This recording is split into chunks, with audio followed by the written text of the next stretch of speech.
young black folks and homosexuality. Yes, sir. And how that's getting. So I want to start with that because I think that's a great way to kind of just introduce everyone to you. And for you guys that were unsure who we're talking with, this is the man. We played his audio last week. Thursday. Last Thursday we played his audio talking about the reason why so many young black males are coming out as homosexual. Right. And then correct me if I misspeak, but please enlighten us on that. Let's start there.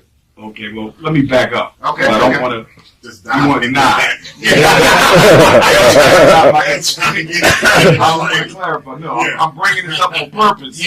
Because in coming to New Mexico, there's a little bit of resistance on that topic to me coming, which is kind of common, though, when I travel different places. But my whole thing is my message is about uplifting African people. My movement is about saving black boys. Homosexuality, that is not a priority in my work. However, when I'm asked about it, when it does come up within the subject matter, I'm very clear in my position, which is that I don't support in no way, shape, or form same-sex marriage. I believe intimacy is supposed to be between a man and a woman. That's my position. I'm unapologetic about it. At the same time, though, I don't denigrate, deplore, disrespect, try to marginalize anyone who is sexually confused, as I call it.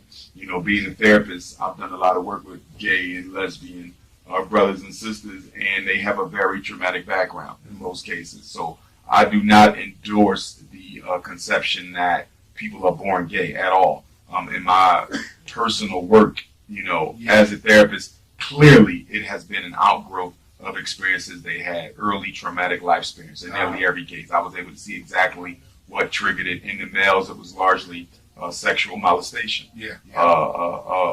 pedophilia early on in life. With the girls, it was only sexual abuse as well, being raped by men, abused by men, seeing their mother get abused by men, so forth and so on. So, although I don't support the lifestyle, I respect the what I want to say, the pain, that brought that up. And it's important for me to say that because people will try to say that Dr. Umar Johnson hate gay people. He hate lesbians. I don't hate nobody. I think that's the first shame. And I think that goes with anyone. If you're not for gay marriage or for gay rights in any way, shape,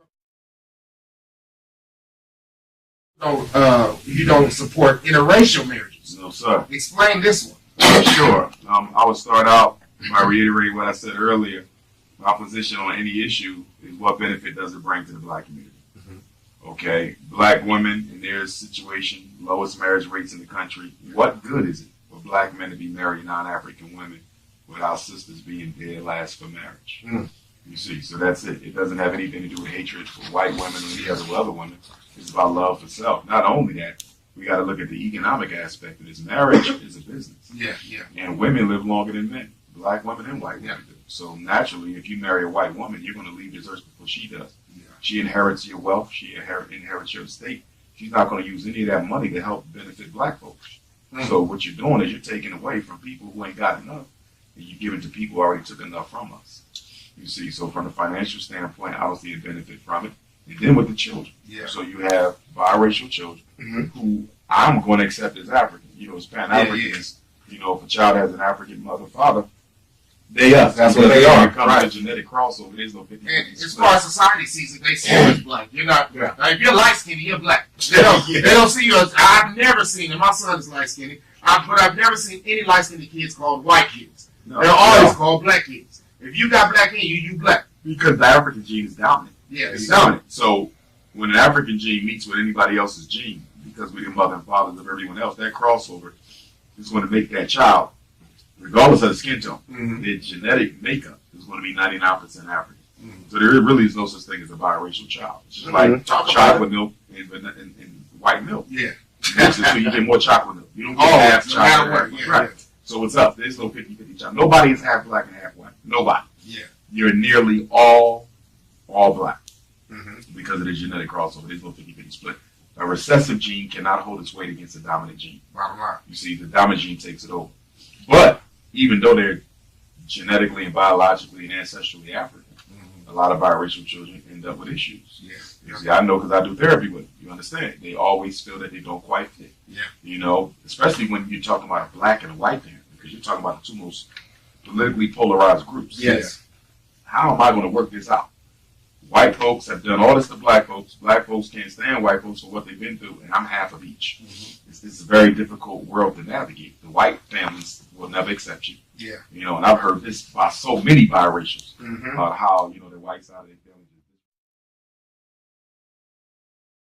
Can you do me a favor? I believe it's going to take a catastrophe of epic I said this last week before the United States government say that's enough. We got to stop this shit.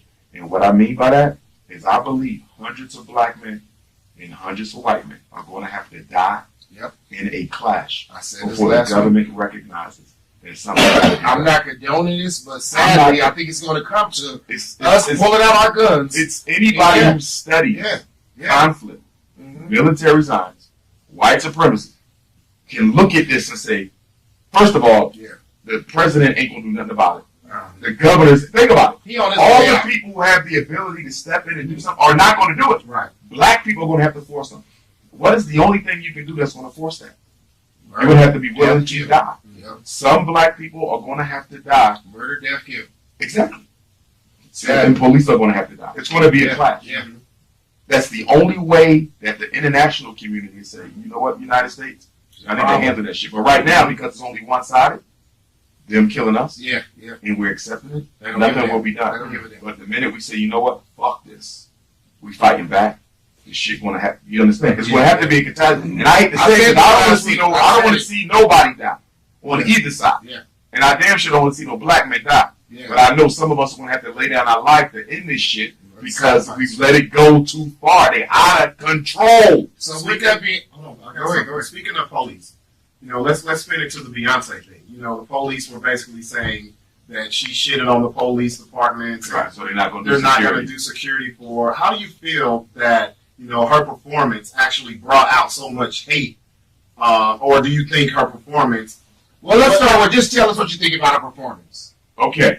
The performance at the Super Bowl, it wasn't nothing major that they should have got upset about. Right.